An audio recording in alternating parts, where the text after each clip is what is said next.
Hello friends, welcome back my YouTube channel biology science. आज हम आप लोगों को कोशिका कला या सेल मेम्ब्रेन अथवा जीवद्रव्य कला या प्लाज्मा मेम्ब्रेन के बारे में बताएंगे। तो चलिए शुरू करते हैं, इसके बारे में जानते हैं। तो यह पौधों और जंतुओं दोनों में पाई जाती है, यानी यह प्लांट और एनिमल दोनों की कोशिकाओं में पाई जाती है। जो कोशिका कला है अथवा जो जीवद्रव्य कला है, देखिए ये है पादप कोशिका अथवा प्लांट सेल का चित्र, और ये वाला जो चित्र आप बगल में देख रहे हैं ये जंतु कोशिका का चित्र है अथवा एनिमल सेल का चित्र है। अब पादप कोशिका अथवा प्लांट सेल में जो ये वाली पहली लेयर है ये कोशिका भित्ति होती है। चूंकि पादप कोशिका में कोशिका भित्ति पहले पाई जाती है, इसलिए ये कोशिका भित्ति है। और इसके जस्ट बाद में ये वाली जो आप लेयर देख रहे हैं इसे ही सेल मेम्ब्रेन अथवा प्लाज्मा मेम्ब्रेन अथवा प्लाज्मा झिल्ली कहा जाता है, जो कोशिका भित्ति के ठीक बाद में आप देख रहे हैं। अब यदि जंतु कोशिका की बात की जाए या एनिमल सेल की बात की जाए तो एनिमल सेल वाले चित्र में चलते हैं। इसमें देखिए ये जो सबसे बाहरी लेयर आप देख रहे हैं यही है कोशिका कला अथवा जीवद्रव्य कला। चूंकि पादप कोशिका में कोशिका भित्ति पाई जाती है इसीलिए अंदर की तरफ है, जबकि जंतु कोशिका में कोशिका भित्ति नहीं पाई जाती है, इसीलिए ये सबसे बाहरी परत के रूप में होती है, यानी सबसे बाहरी लेयर के रूप में जंतु कोशिका में होती है। अब आपको बता दें, अगर परिभाषा लिखना हो तो कैसे लिखेंगे, तो हम लोग परिभाषा क्या बताएंगे, बोलेंगे प्रत्येक कोशिका के चारों ओर एक पतली, लचीली और अर्धपारगम्य झिल्ली होती है। प्रत्येक कोशिका के चारों तरफ एक पतली, लचीली और अर्धपारगम्य झिल्ली होती है, जिसे कोशिका कला माने सेल मेम्ब्रेन या जीवद्रव्य कला माने प्लाज्मा मेम्ब्रेन कहा जाता है। चाहे आप कोशिका कला कहें, चाहे सेल मेम्ब्रेन अंग्रेजी में कह दें, चाहे जीवद्रव्य कला कहें, चाहे अंग्रेजी में प्लाज्मा मेम्ब्रेन कह दें। मतलब जितनी भी कोशिकाएं होती हैं या सेल्स होती हैं उनके चारों तरफ पतली सी लचकदार अर्धपारगम्य झिल्ली पाई जाती है और उसे ही कोशिका कला कहा जाता है। प्राणी कोशिकाओं में यह बाहरी आवरण बनाती है, जबकि पादप कोशिकाओं में यह कोशिका भित्ति के अंदर की ओर स्थित होती है। अभी मैंने आपको बताया भी था, प्राणी मतलब जंतु, प्राणी का क्या मतलब होता है, जंतु, यानी जंतु कोशिकाओं में अथवा एनिमल सेल में ये बाहरी आवरण के रूप में है। लेकिन जितनी भी प्लांट सेल होती हैं, जितनी भी पादप कोशिकाएं होती हैं, उनमें ये कोशिका भित्ति के बाद अंदर की तरफ होती है। चलिए अब कोशिका कला की संरचना को समझ लेते हैं। तो इलेक्ट्रॉन माइक्रोस्कोप से देखने पर कोशिका कला 75 अंगस्ट्राम मोटी तथा 3 स्तरों की प्रतीत होती है या दिखती है। अगर हम इलेक्ट्रॉन माइक्रोस्कोप से देखें तो जो कोशिका कला है अथवा प्लाज्मा मेम्ब्रेन है ये कितनी मोटी दिखती है, 75 अंगस्ट्राम मोटी दिखती है और 3 स्तरों की बनी होती है। अब इस 75 अंगस्ट्राम में 3 भाग किए गए हैं। पहला वाला जो भाग है सबसे बाहर की ओर 20 अंगस्ट्राम मोटा होता है, जिसे बाह्य सघन स्तर कहा जाता है। सबसे बाहर की ओर है 20 अंगस्ट्राम मोटा है और बाह्य सघन स्तर कहा जाता है, और इसे नाम दिया गया है आउटर लेयर। आउटर लेयर लिखा गया है, और यह प्रोटीन का स्तर होता है, प्रोटीन का।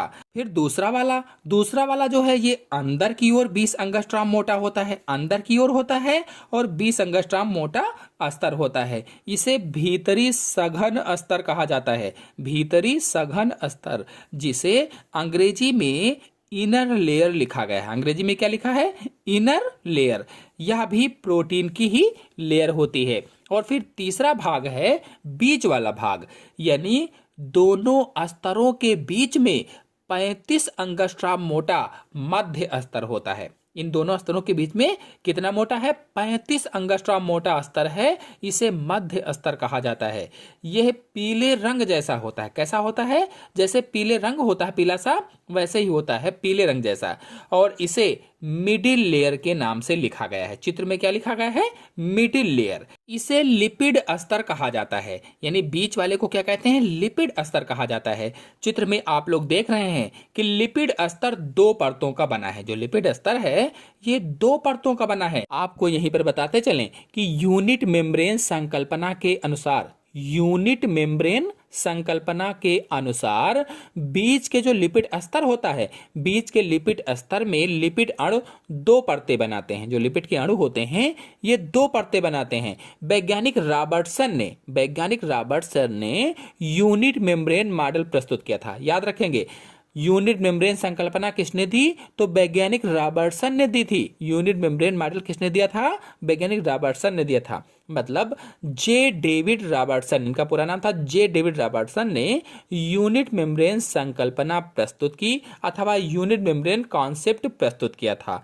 और जो सिंगर व निकोलसन ने तरल मोज़ेक मॉडल प्रस्तुत किया था। इसकी संरचना के लिए तरल मोज़ेक मॉडल प्रस्तुत किया था। और इनके मॉडल के अनुसार कोशिका कला अथवा प्लाज्मा झिल्ली द्वि आणविक लिपिड की परत से बनी होती है। इन्होंने क्या बताया था? जो कोशिका कला है अथवा कोशिका झिल्ली है ये द्वि आणविक लिपिड परत की बनी है। इस वाक्य में इनका कहने का केवल इतना सा मतलब था कि कोशिका कला की जो रचना है फास्फोलिपिड अणुओं की दो परतों से बनी अत्यधिक गाढ़े तरल से होती है। तो ये चीज सिंगर और निकोलसन ने अपनी परिकल्पना में बताई। चलिए अब कोशिका कला के कार्यों को समझ लेते हैं।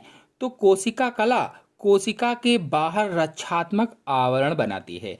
जो सेल मेम्ब्रेन होती है अथवा प्लाज्मा झिल्ली होती है या प्लाज्मा मेम्ब्रेन होती है, ये क्या करती है की जो कोशिका होती है उसके बाहर रक्षात्मक आवरण बनाती है। फिर दूसरा है कोशिका को निश्चित आकार देती है। सेल मेम्ब्रेन अथवा प्लाज्मा मेम्ब्रेन जो है ये कोशिका को एक निश्चित आकार प्रदान करने में हेल्प करती है। फिर नेक्स्ट पॉइंट है कोशिका द्रव्य तथा उसके घटकों को बाहरी पर्यावरण से अलग करती है।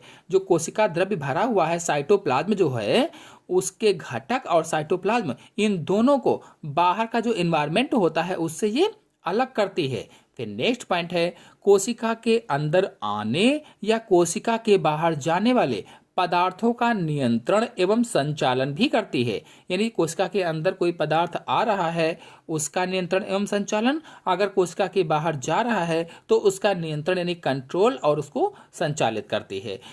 कुछ विशिष्ट पदार्थों के अणु ही कोशिका कला के अंदर या बाहर आ जा सकते हैं। यानी कुछ विशेष जो होते हैं पदार्थ उनके अणु ही या जो वीआईपी पदार्थ होते हैं उनके अणु ही कोशिका कला के अंदर अथवा बाहर आ जा सकते हैं। इसीलिए कोशिका कला को वर्णात्मक पारगम्य झिल्ली भी कहा जाता है। इसी कारण क्या कहते हैं? सेलेक्टिवली परमिएबल मेम्ब्रेन या वर्णात्मक पारगम्य झिल्ली कहा जाता है। फिर नेक्स्ट पॉइंट है विसरण द्वारा नाइट्रोजनस अपशिष्ट पदार्थों का त्याग भी करती है। यानी विसरण के माध्यम से जो नाइट्रोजनस अपशिष्ट पदार्थ होते हैं उनको बाहर भी निकालती है कोशिका से। तो इतने सारे कार्य होते हैं कोशिका कला के अथवा प्लाज्मा झिल्ली के अथवा सेल मेम्ब्रेन के अथवा जीवद्रव्य कला के अथवा प्लाज्मा मेम्ब्रेन के। कई सारे इसके नाम हैं, सभी नाम आप याद रखेंगे। चाहे कोशिका कला आ जाए, चाहे प्लाज्मा झिल्ली आ जाए, चाहे जीवद्रव्य कला आ जाए, सेल मेम्ब्रेन लिखा हो, प्लाज्मा मेम्ब्रेन लिखा हो, ये सब एक ही हैं।